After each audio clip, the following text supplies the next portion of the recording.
حدیث مبارک کی راضی نبی علیہ الصلوۃ والسلام فرمائی وی داسې کور ته د رحمت فرشتي نه داخليږي په کم کور کې چې د جاندار سیس تصویر وي په کم کور کې چې د جاندار سیس تصویر لګېدلې وي فوټو لګېدلې وي دغه کور ته د رحمت فرشتي نه داخليږي دویم نبی علیہ الصلوۃ والسلام فرمایي هر کور ته فرشتي د رحمت نه داخليږي په کم کور کې چې سپه موجود وي سپه چې په کم کور کې موجود وي دغه کور ته د رحمت فرشتي نه داخليږي او دریم نبی علیہ الصلوۃ والسلام فرمایي وي هغه کور ته د رحمت فرشتي نه داخليږي په کم کور کې چې جنبي انسان وي په کم کور کې چې داسې سړی دی یا ښځه ده چې غسل په اوخته دی او غسل نه کوي دغه کور ته د رحمت فرشتي نه ځي د دې وجه نه په پلیته وجود سره په پلیت جسم سره په کور کې ګرځېدل دا کور د رحمتونو د فرشتو نه خالی کول دي کم کور ته چې د رحمت فرشتې نه راځي په هغه کور کې بیا برکتونه نه وي نو په کم کور کې چې تصویر لګېدلی د جاندار سیز په کم کور کې چې سپي پاتې کېږي په کم کور کې پلیت سړی پلیتې ښځې غسل په اوخته دی غسل نه کوي داسې په کور کې ګرځي نو دغه کور ته د رحمت فرشتې نه راځي چې د رحمت فرشتې نه راځي په دغه کور کې به سکون او آرام نه وي او په دغه کور کې به برکت نه وي نو کله چې انسان جسم پلیت شو کپڑا پلیت شو لوخه پلیت شو دا پټیم سره پاکول ضروری دي ورنه د دې سره په کور کې بے برکتی پیدا کیږي د کور نه برکت اوچتیږي نو د مانزه د پاره اولنې شرط دی هغه د خپل جسم پاکواله دی کو غټه پلیتی وي نو د هغې د پاره غسل کول کو وړه پلیتی وي نو د هغې د پاره اودس کول بیا دا اودس کول دا ځان ډېر زیات لوی ثواب لري حدیث مبارک کی راضی یو ځل نبی علیہ الصلوۃ والسلام او فرمایل وی کاش چې ما خپل رونه لیدلې وینو کاش چې ما خپل رونه لیدلې وینو صحابه کرامو ته فرمایل وی د الله پاک پیغمبر ولی مونږ ستارونه نه یو مونږ ستارونه یو کنه نبی علیہ الصلوۃ والسلام ورته او فرمایل وی انتم اصحابي تاسو خو زما ملګری یې تاسو زما ملګری یې او نبی علیہ الصلوۃ والسلام او فرمایل واخواننا الذين لم ياتوا رونه خو زما هغه دي چې هغه لا نه دي راغلي ورستو چې کم مسلمانېږي به کم مسلمانان دي تر قیامته پورې نبی علیہ السلام فرمایل دا زما ورونه دي تاسو هم دوستان یې ملګری مې یې نو صحابه کرام دې تاسو کو د الله پاک پیغمبره یو سړی دې پستانه پتا باندې ایمان راوړي نه تالی دلې او نه تېری دلې نو د قیامت فورز بغه ته څنګه پیژنې تا خپل امتیان ورستو نه دی لري مونږ خو در سره پاتې کېږو مونږ خو پیژنې خو بعد کې چې کم خلک مسلمانېږي خو ته نه پیژنې نو په میدان محشر کې بغه ته پیژنې څنګه نبی علیہ الصلوۃ والسلام او فرمایل وې زستا سره یو تپوس کومه ډېر شي اصله دي تکتور دي او پاره کې یو از داسې دی چې په دې مخ باندې سپین داغ دی ټیکا دی په سپین په مخ باندې سپین داغ دی په تندي باندې او په خپو باندې سپین دی نو کم اسی په تندي سپین دی او په خپو سپین دی د تاسو نه په تور اصلو کې خطا کیږي نو صحابه کرام ته فرمایل دا الله پاک پیغمبر هغه په دلر نه پیژند شي هغه په تور اصلو کې دلر نه پیژند شي نبی علیہ الصلوۃ والسلام فرمایل وی دغه شان به خپل امتیان په میدان محشر کې پیژنم زکه چې دوی د اوداسه د اندامونو نه د اوداسه د اندامونو نه د دوی د مخونو نه د دوی د لاسو نه او د دوی د خپو نه به یوه رڼا خیږي زه به یې پیژنم کم اندامونه چې دوی په اوداسه کې انځي د قیامت په ورځ به دغه اندامونه چمک وي پړک به وي رڼا به کوي زه به د دې نه پیژنم چې دا زما امتي دی او نبی علیہ الصلوۃ والسلام فرمایل وی په حوض کوثر باندې به زه انتظار کوم او زه به ورته اوازونه کوم چې راشه ته زما امتي چې زه در باندې اوبه وڅکوم نو کم انسان چې اودس کوي د قیامت په ورځ باندې به د دغه اندامونو نه رڼاګانې خیږي دومره لوی ثواب د مانځه دپاره اودس کول دا لري یو ځل ابو هريره رضی الله تعالی عنہ خپل ملګرو ته مال لګي وبراوړ زه په اودس کومه نو وبول راوړې شي نو ابو هريره رضی الله تعالی عنہ په غیبو باندې ډیر خپل خيسته اودس کو چې اودس یو کنه په خندا شو وای خندل ناغي ملګرو ته صحابه کرام ته تاسو خو زمانه تاسو نه کو چې ما ولي وخندل ناغي ته ابو هريره ولي وخندل او داس ته وکړو دي خندل نو خو په ونه شو ولي دی خندل دغه شانت یو ځل ماته نبی علیہ الصلوۃ والسلام چې ابو هريره مال وبر راوړه ویما ول وبر راوړي د صحابه کرامو د نبی علیہ السلام سره مين دغه اخ انداز وای د نبی علیہ السلام خپلو ویما ته چې ابو هريره وبر راوړه ویما ول وبر راوړي نبی علیہ الصلوۃ والسلام په او دس کو چې کله په او دس کو نبی علیہ السلام په خندا شو وای خندل ویما ته تاسو نه کو ویما ته چې ابو هريره پوښتنه درانه ونه کړ چې ما ولې وخندل ویما ته چې الله پاک پیغمبر ولې دی وخندلو وی نبی علیہ الصلوۃ والسلام راته فرمایل چې اے ابو هريره چې کله یو مؤمن انسان د مانزه د پاره او دس کوي نو چې کله د ابو لپ په مخ باندې ورواچي کنه د دسترګو نه چې څومره ګناونه شوي دي هغه د ابو سره لاړ شي وی چې کله د او داسه د پاره د لاسونو په ابو باندې وینځي کنه د دې لاسونو نه چې څومره ګناونه شي هغه د لاسونو نه اوریږي د ابو سره لاړ شي او چې کله په اوداسه کې د خپې وینځي کنه په خپو چې د دنه څومره ګناونه شوي کنه هغه ټول د دنه اوریږي او لاړ شي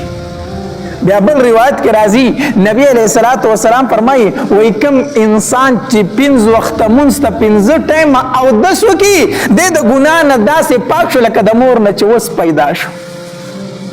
اوس پیدا شو نو د مانزه او دس کول دومره زیات ثواب لري انسان دی د ورځې ګناونه کیږي کنه سترګې دي چرته بې ځای استعمال شي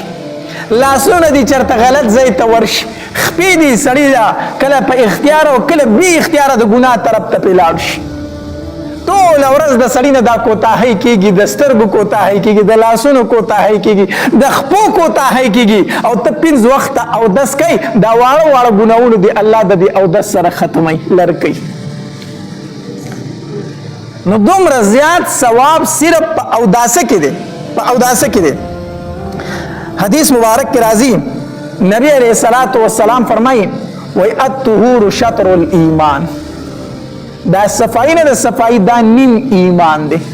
بیا نبی علیہ الصلوۃ والسلام فرمایي والحمدلله تملأ الميزان الحمدلله ویل چې دی کنه دا تل ډکې د انسان د نیکو چې کم چابړې دی دا د انسان ډکېږي پس سره په الحمدلله ویل سره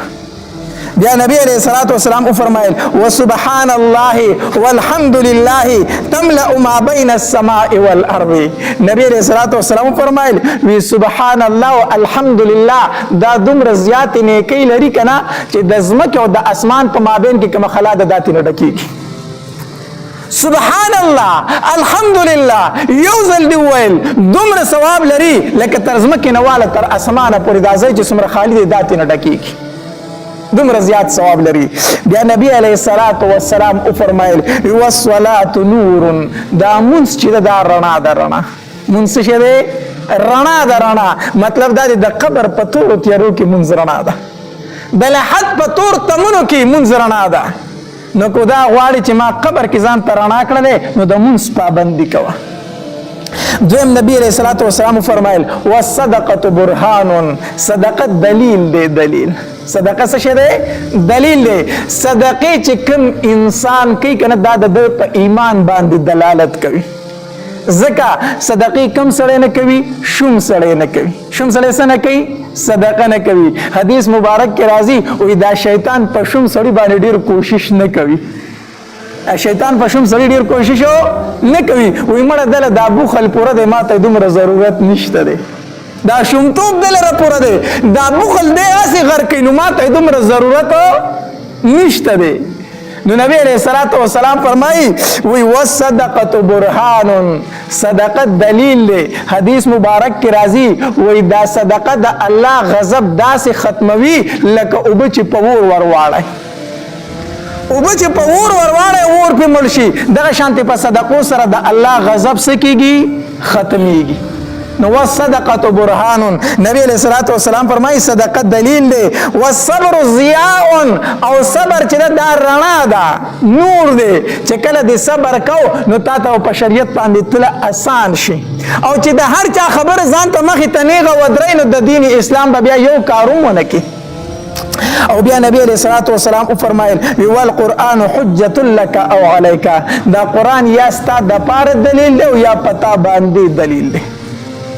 دا قرآن چې دی په میدان محشر کې به یا ستا سپارش کوي یا به ستا شکایت کوي الله ته یا به ستا سپارش کوي الله ته چې الله د شپې خوبونه نه وکړو زه تلاوت کړو ما الله داسې ورځ نه و تېره شوې چې د زه نه وم راغستی الله روزانه به د زما تلاوت کو الله د جنت ته بوځه یا به ستا دپاره د قرآن څه کوي سپارش کوي یا به په تا باندې دلیل شي ستا خلاف به ودرېږي چې الله ګوره د زه نه وم راغستی الله تا ورته لېږلی وم خو عمل یې را باندې نه و کړی نبی علیہ الصلوۃ والسلام فرمایل قرآن یا ستا دپاره دلیل دی او یا په تا باندې دلیل دی او بیا نبی علیہ الصلوۃ والسلام فرمایل وی هر انسان چې سحر کې کنا نو یا د ځان هلاکونکې یا ځان خلاصونکې هر انسان چې سحر کې داسې سحر کې چې یا د ځان د خلاصي لپاره کوشش شروع کړي او یا د ځان غرق کولو لپاره کوشش شروع کړي نو بعض خلک چې سار را پاسي نو د نیکو په کارونو کې منډه ترل شروع کړي د الله د رضا لپاره منډه ترل شروع کړي او بعض خلکو چې سار سترګې وګړيږي نو شروع کړي په ګناه ټول ورځ په ګناهونو کې تیر شي نو نبی علیہ السلام فرمایي وی بعض خلک چې سحر کې نو څوک د ځان د خلاصون لپاره لګیا شي څوک د ځان د غرق کولو هلاکولو لپاره لګیا شي الله تبارک وتعالى دې زمون هر سحر زمون د خلاصون وګرځوي نو دې حدیث مبارک کې نبی علیہ الصلوۃ والسلام فرمایي قرآن او منځ چې د منځ دا رڼا ده رڼا نو یو او دس کول حدیث مبارک کې راځي نبی علیہ الصلوۃ والسلام فرمایي وای چا چې او دس وکړو په خشان سره او دس وکړو په خشان سره او دس وکړو او د کور نه را روان شو د جمعه ته چې په لار باندې د کم یو قدم دی په هر قدم باندې الله تبارک وتعالى د یو درجه اوچتوي یو خطای معاف کوي په هر قدم باندې او په کوم ځایونو چې د قدم ولګېدو د قیامت په ورځ به دغه ځایونه د دې انسان د پاره گواہی کوي گواہی به کوي نو چې کور او دس کو کوشش کوا چې کور او دس وکې نو منزل مسجد ته راځه منزل راځه دا رنګي چې کله او دس په خي طریقې سره وکړو نو بیا کوشش کو چې ځان اذان لره ورسای سلام ورسای اذان له ځکه په دې اذان کې ډیر زیات ثواب دی ډیر زیات ثواب دی حدیث مبارک کې راځي نبی علیہ الصلوۃ والسلام فرمایي وی کو دې خلکو ته پته ولګي د کنه چې په اول صف کې او په اذان ویلو کې څومره ثواب دی کنه دی به بیا د یو بل سره خسونی اچول یو بل ته نه پری خو هر یو به چې مخ کې صف کې زو درېګم هر یو تنوي چې دا بان اذان زکوما نو بیا مې په دې باندې جګړه وا نو بیا به د یو بل سره خسونی اچول کو دې خلکو ته پته ولګي چې په اول صف کې څومره زیات ثواب دی او په اذان ویلو کې څومره زیاتو ثواب دی دا رنګ چې کله د او دس وکړو او دس په خي طریقې سره کوه هر اندام انځي چې نور سن شویل بسم الله پکې وایا څه پکې وایا بسم الله ور سره وایا دا رنګ چې کله دی او دس وکړو په خي طریقې سره او دس ته وکړو په خشان سره نو حدیث مبارک کې راځي نبی علیہ الصلوۃ والسلام فرمایي وای کوم انسان چې او دس وکي او د او داسن ورستو دا دعا وای اشهد الله اله الا الله وحده لا شريك له واشهد ان محمدا عبده ورسوله اسانه دعا ده کنه کوم انسان چې په خي طریقې سره او دس وکړو او د ودرسنه ورستو دا دعا ویلا اشهد الله اله الا الله وحده لا شريك له واشهد ان محمدا عبده ورسوله نو حدیث مبارک کې راځي نبی علیہ الصلوۃ والسلام فرمایي فتحت له ابواب الجنه الثمانيه الله تبارک وتعالى د لپاره د اتو ورو جنتونو دروازې کولاوي دا تو جنتونو دروازې د ته کولاو شي او ویلې شي دته چې کومه دروازه باندې داخليږي پاغه باندې داخل شي چې کومه دروازه ستاخه پاغه باندې داخل شه نو چې کله د او داسو کو د اوداسن ورسره د دعا ضرور وایا اشهد الله اله الا الله وحده لا شريك له واشهد ان محمدا عبده ورسوله بل روایت کې راځي نبی علیہ الصلوۃ والسلام فرمایي وی کم انسان چې اودس کو او دا اوداسن ورستو دا دعا ویلا سبحانك اللهم وبحمدك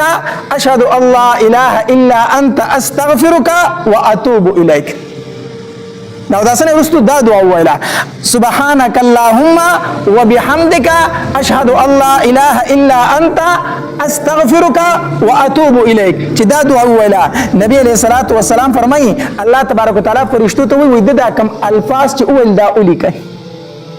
دا کم الفاظ چې دا ویلو دا اولی کوي او دا زما د عرش تلاندې محفوظ اوساتای